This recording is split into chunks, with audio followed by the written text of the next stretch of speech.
खास कार्यक्रम में आपका स्वागत है। मैं हूं डी आर गौतम। आज हमारे साथ है एक ऐसी शख्सियत जिन्होंने एक सपना देखा बचपन में राजनीति के क्षेत्र में आने का और पूरे हिंदुस्तान के अंदर उन मजलूम, उन बेसहारा लोगों की मदद करने के लिए एक क्षेत्र बनाया राजनीति का।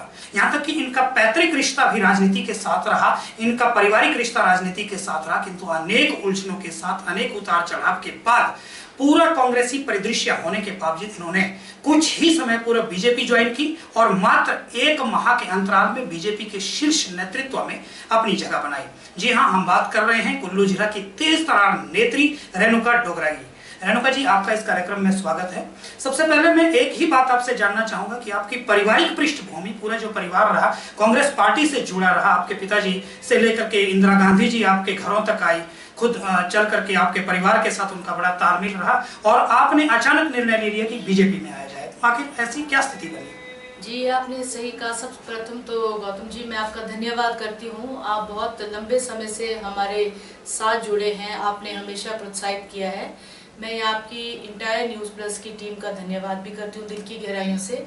जो आपका प्रश्न है कि कांग्रेस की हमारी पृष्ठभूमि रही है तो भाजपा में आने का निर्णय कैसे हुआ, दरअसल जो कांग्रेस पहले थी राजीव जी तक, वो कांग्रेस आज नहीं है। कांग्रेस का जो शीर्ष नेतृत्व है बहुत अधिक कमजोर है। मैंने भारतीय जनता पार्टी देश हित में ज्वाइन की है। मुझे हमारे यशस्वी प्रधानमंत्री माननीय श्री नरेंद्र मोदी जी का जो कार्य करने का तरीका है और जो देश के प्रति उनकी भावना है बहुत प्रभावित कर गई। जो हमारी केंद्र की सरकार है मोदी जी के नेतृत्व में कई सराहनीय कदम, कई ऐतिहासिक कदम उठा रही है, जिससे मैं बहुत प्रभावित हुई हूँ। क्योंकि राष्ट्रीय हित सर्वप्रिय है, राष्ट्रीय रहेगा तभी हम रहेंगे। और जैसे हिमाचल में माननीय श्री जयराम ठाकुर जी कितनी सच्चाई से, कितनी सादगी से जनता की सेवा कर रहे हैं, उनके भी किए हुए कार्यों से मैं बहुत प्रभावित हुई हूँ। इसलिए देश हित में, अपने प्रदेश हित में मैंने भाजपा का दामन थामने की सोच ली।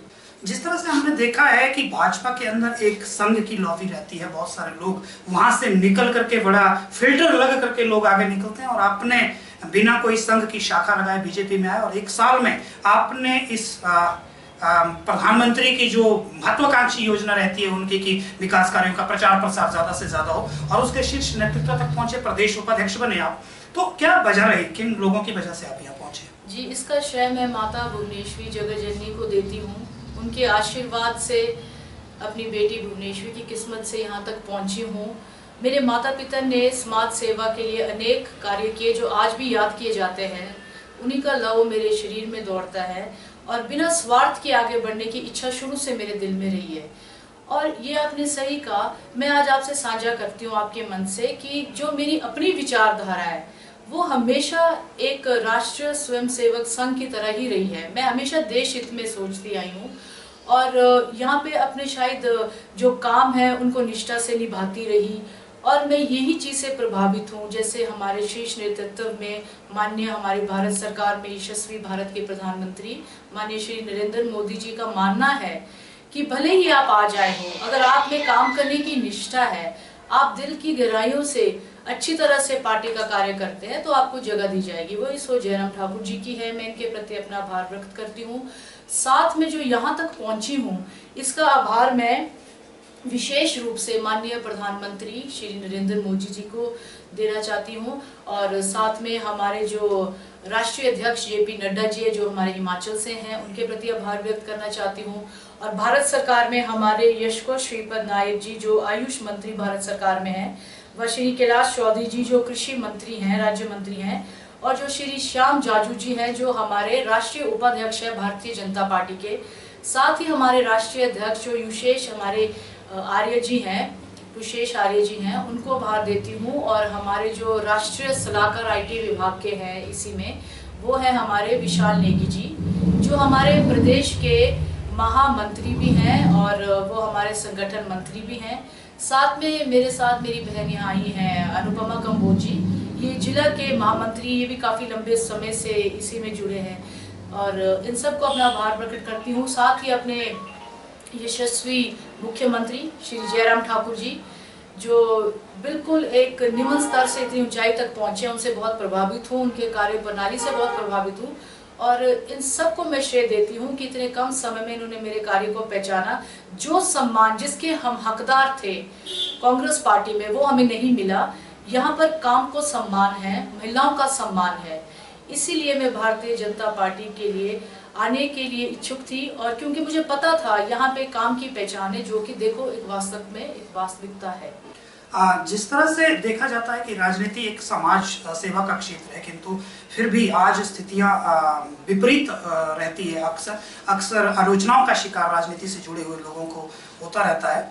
तो आपके दिमाग में कौन सी ऐसी चीज है कि राजनीति के अंदर कुछ तो हट के करना है? जैसे आम राजनीति से हट करके आपके दिमाग में कोई ऐसी तस्वीर बन रही हो कि मुझे कुल्लू जिला के लिए या खास करके हिमाचल प्रदेश के लिए क्या करना चाह रही है?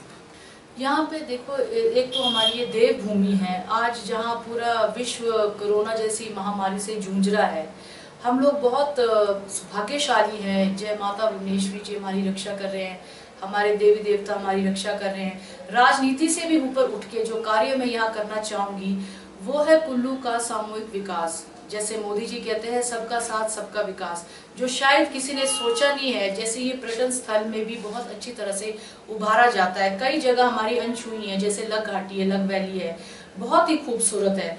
और भी कई ऐसी जगह है हमारी जो बहुत खूबसूरत है, लेकिन पर्यटन के तरह, मतलब पर्यटन की तरह वहाँ ध्यान उतना नहीं गया, वो इतनी विकसित नहीं हो पाई हैं। जबकि कई कार्य हुए हैं, हो रहे हैं, लेकिन सबकी राय लेकर शायद मैं इसमें आगे बढ़ना चाहूँगी। केवल मेरी ये नहीं होगी, मेरे अपनी मतलब दिल की एक सोच नहीं होगी। ये आप जैसे हमारे शुभ चिंतक है या और यहाँ पे कोई है, उनको पूछने के बाद कि कहाँ कहाँ हमारी कमी रह गई है, जो कार्य पूरे नहीं हुए हैं, उनको मैं ज़रूर आगे करना चाहूँगी।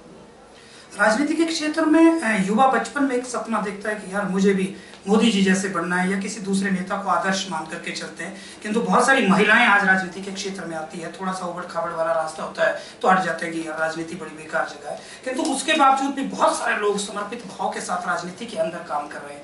उन नए लोगों को, उन महिलाओं के लिए, उन लोगों के लिए आप क्या संदेश देना चाहते हैं कि राजनीति के भीतर रह करके आपको क्या करना चाहिए ताकि एक आदर्श राजनेता बने? सबसे पहले तो जो हमारी आम जनता है, मैं ये संदेश आपके माध्यम से देना चाहूँगी आज, जो मुझे अवसर मिला है, क्योंकि मुझे पता है ये कई लोग यहाँ इसे देखेंगे। और जो मेरी अपनी सोच है कि ये मानना है कि जो रजे हुए हैं उनको क्या रजाना, जहाँ पे किसी की पहचान नहीं है, जो वास्तव में ज़रूरतमंद है, आगे आके शायद हमें सिर्फ उनकी मदद करनी चाहिए, जिसकी ना जान पहचान है, ना आगे कोई बोलने वाला होगा, क्योंकि दुआओं में बड़ा असर होता है। और मैं ये कहना चाहती हूँ कि राजनीति में जो हमारी महिलाएं हैं आज वो बहुत आगे तक है। देखो एक उदाहरण है, हमारे बीच ही हमारी बहन, बड़ी बहन इंदु गोस्वामी जी, जो आज राज्यसभा सांसद बन चुकी है। देखिए उनके जो कार्य हुए हैं, जब मोदी जी यहाँ कभी प्रचारक थे तब से जानते, तो आज देखो वो कहीं ना कहीं एक बात मतलब उनकी कामयाबी में शामिल हुई है कि उनका जो पिछला काम है वो सराहा गया। तो जितनी भी हमारी बहनें, मैं उनको एक बात बोलना चाहती हूँ कि कभी निराश नहीं होना। जिंदगी के उतार चढ़ाव तो चले रहते हैं, और चंद लाइनें मैं यहाँ बोलना चाहूँगी अगर आप मुझे इजाज़त दे, कि बिना वजह नहीं गिरते शाख से पत्ते, कुछ तो रज़ा हवा की भी होती है, यूं ही नहीं उठती सागर में लहरें, कुछ तो रज़ा सागर की भी होती है। कई बार स्थितियाँ इतनी विपरीत हो जाती है, जैसे हम चाहते हैं वैसा तो शायद कभी ही जाके होता है, लेकिन हमें उस परिस्थिति को अपनी तरफ मोड़ना है।